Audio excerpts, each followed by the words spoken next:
yang memberikan izin kepadamu untuk menyebar di dunia ini, Pak. Jadi setelah dilengkapi dengan secara fisiknya ada mata, ada telinga, ada hati kan. Secara non fisiknya dilengkapi dengan pendengaran, dilengkapi dengan penglihatan, dilengkapi dengan pemahaman.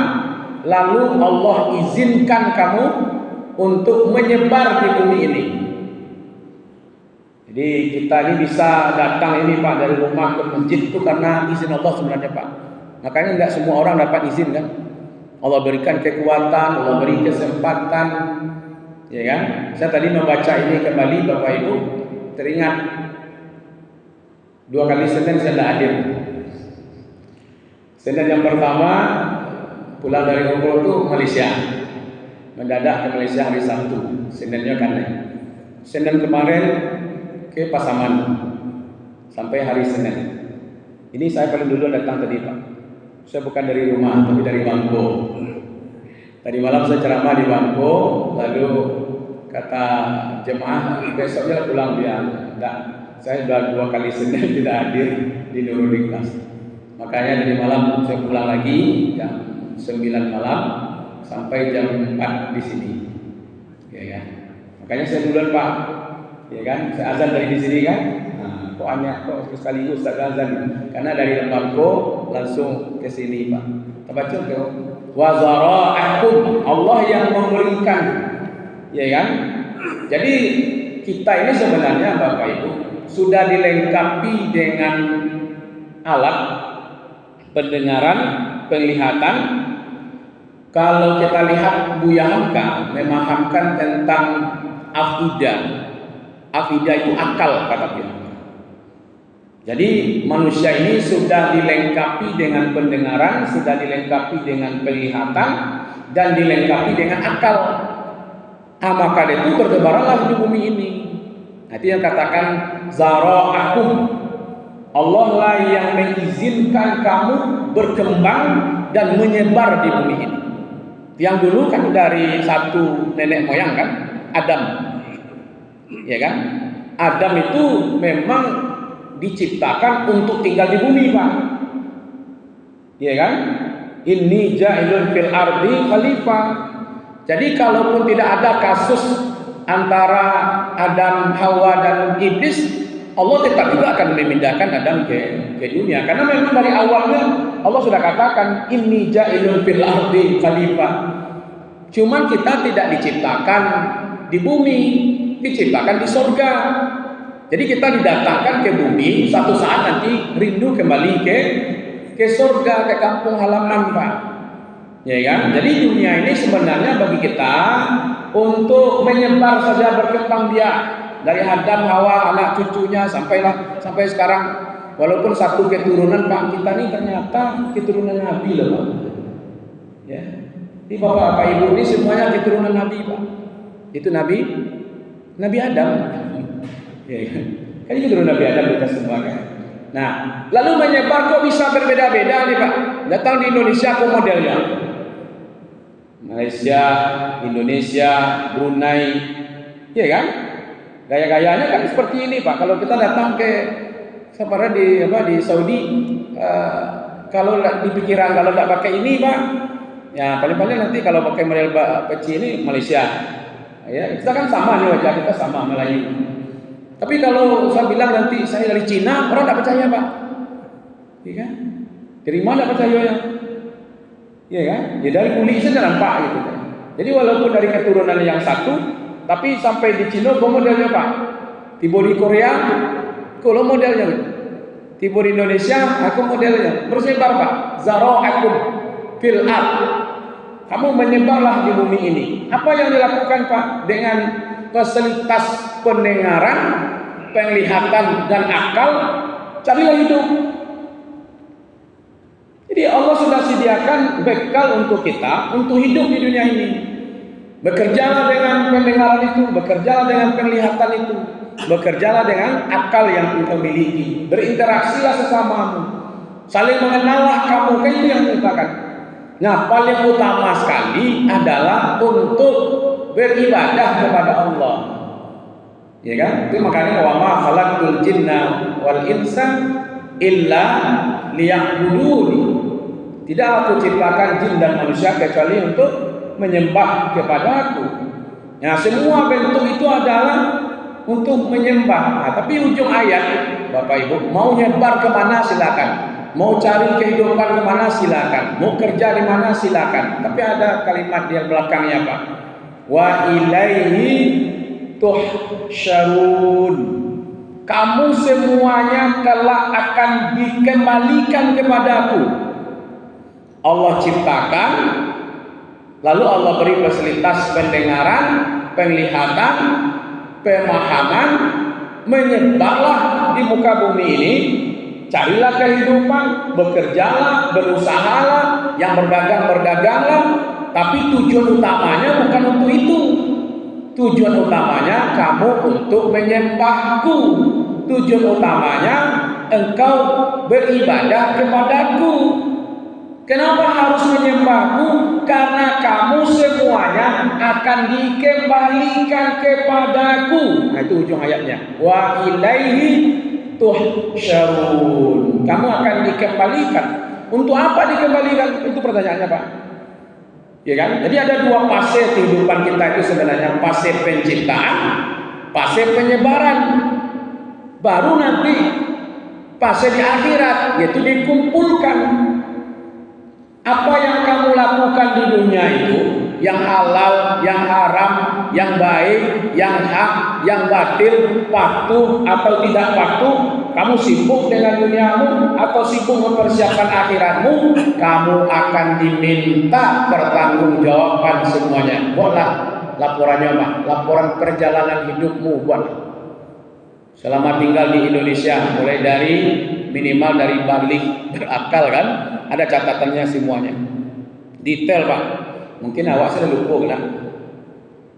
Ya. Lalu lupa banyak perbuatan yang awak lakukan lalu lupa, Pak.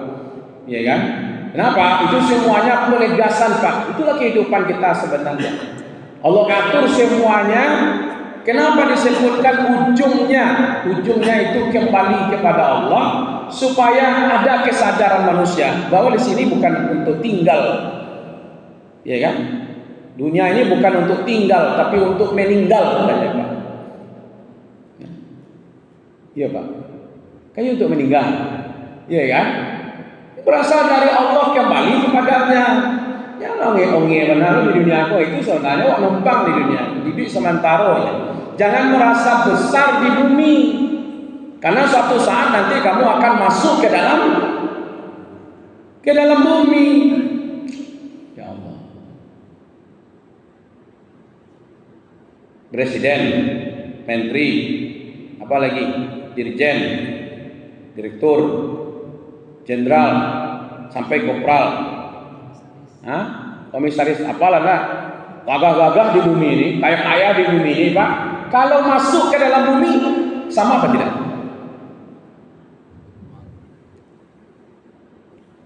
Ya, kan sama, Pak.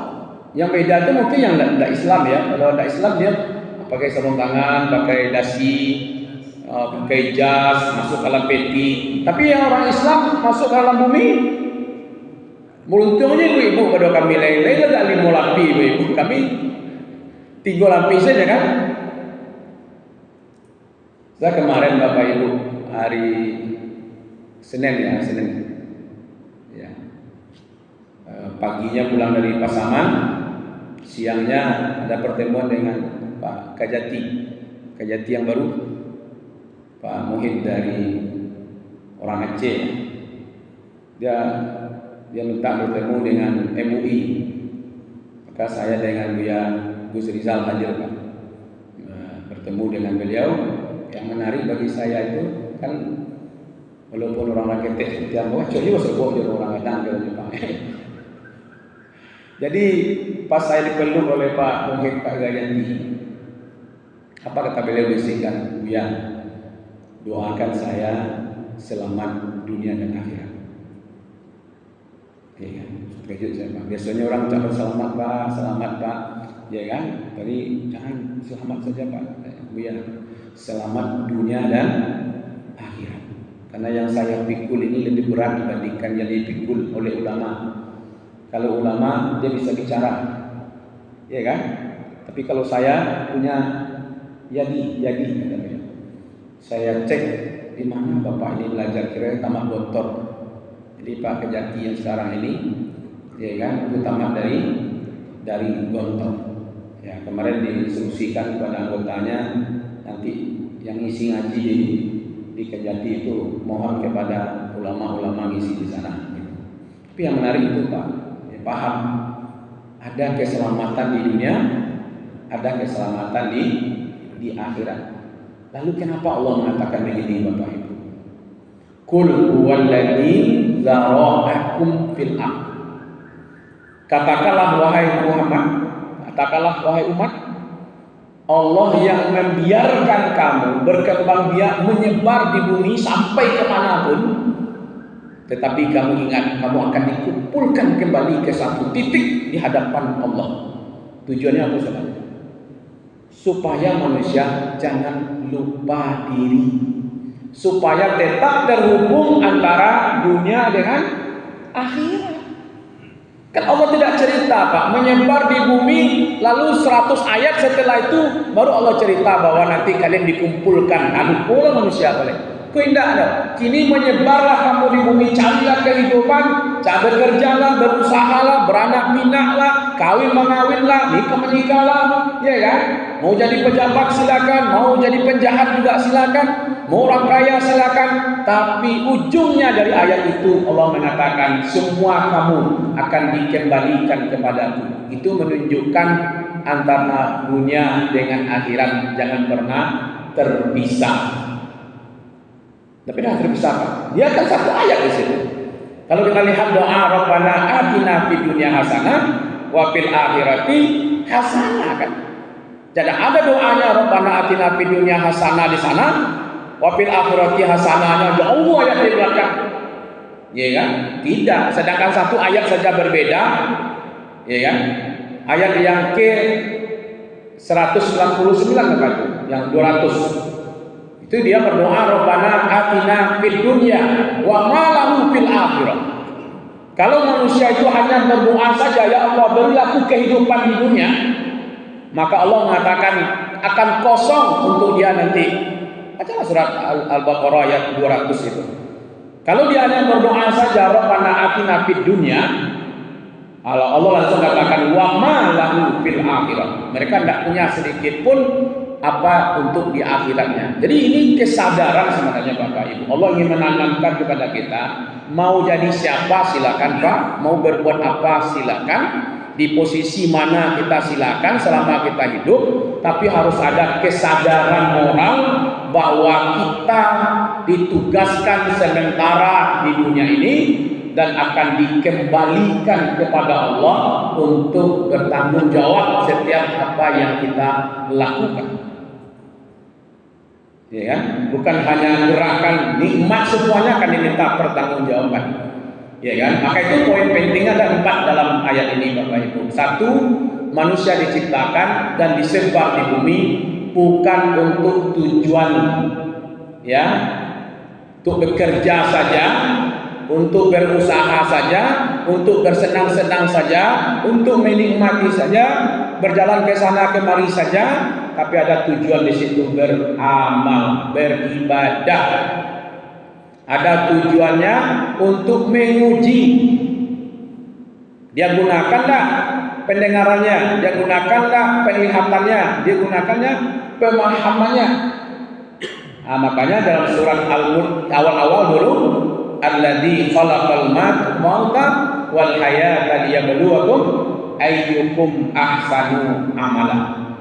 Allah ciptakan kematian, Allah ciptakan kehidupan untuk menguji manusia mana yang lebih banyak mempersiapkan amal yang terbaik. Itu 1 Bang, poin pentingnya. Yang kedua, ada kepastian hari berbangkit. Ada kepastian di situ. Ada hari manusia dikumpulkan untuk diminta pertanggungjawaban. Jadi tidak jauh-jauh Bapak Ibu, ini pasti. Ya kan? Maka banyak ya, wa ilaina turja'un. inna lillahi wa inna ilaihi raji'un. Kan banyak ayat yang seperti itu mengatakan. Jadi harus ada dalam hati kita bahwa manusia pasti akan bertemu dengan hari berbangkit. Hari manusia itu dikumpulkan oleh Allah dan diminta pertanggungjawabannya. Itu yang kedua. Yang ketiga, poin pentingnya, inilah tauhid, Pak. Kesadaran akan adanya hari akhirat. Itu yang disebut dengan tauhid. Makanya banyak dihubungkan beriman kepada Allah, beriman kepada hari akhir, ya kan? Makanya salah satu dari rukun iman percaya kepada hari kiamat. Jadi ada kesadaran di situ, Pak. Ada pondasi gitu. Pondasi keyakinan dan pondasi keyakinan kepada Allah dan pondasi keyakinan kepada hari akhirat. Yang terakhir, Bapak Ibu yang dimuliakan, ini ada penegasan kembali antara kehidupan dunia dengan kehidupan akhirat. Dunianya untuk beramal, berbuat, akhiratnya untuk menerima hasil. Kalau ada hasilnya di dunia, terima aja, Pak. Kalau tidak ada hasilnya di dunia, aja capek, Pak. Pasti ada saatnya nanti akan menerima hasilnya di akhirat. Inilah satu keyakinan kita. In ahsantum li anfusikum wa in asatum falaha. Tugas kita berbuat baik saja, Pak. Jika kamu berbuat baik, kebaikan itu akan kembali kepadamu. Bukan hanya sesuai dengan kebaikan saja, berlipat ganda diberikan. Kalau kamu berbuat jahat, kejahatan itu juga pasti akan dikembalikan. Tangan mencecah, bau mamiko, ini sebab. Nah, inilah kesadaran yang diminta dalam ayat ini. Mudah-mudahan bermanfaat Bapak Ibu. Terlebih dan terkurang, insyaallah kita lanjutkan ayat yang ke-25. Yang jelas surat Al-Mulk dari awal sampai akhir itu adalah surat memperlihatkan kekuasaan Allah. Maka ayat itu disebut dengan surat kekuasaan Al-Mulk. Mudah bermanfaat. Terima kasih atas perhatian Bapak Ibu. Mohon maaf atas kekurangannya. Kita tutup dengan bacaan alhamdulillah. Alhamdulillahirabbil alamin. Wabillahi taufiq wal hidayah. Nasrun minallahi wa qarib wa basyiril mu'minin. Wassalamualaikum warahmatullahi wabarakatuh.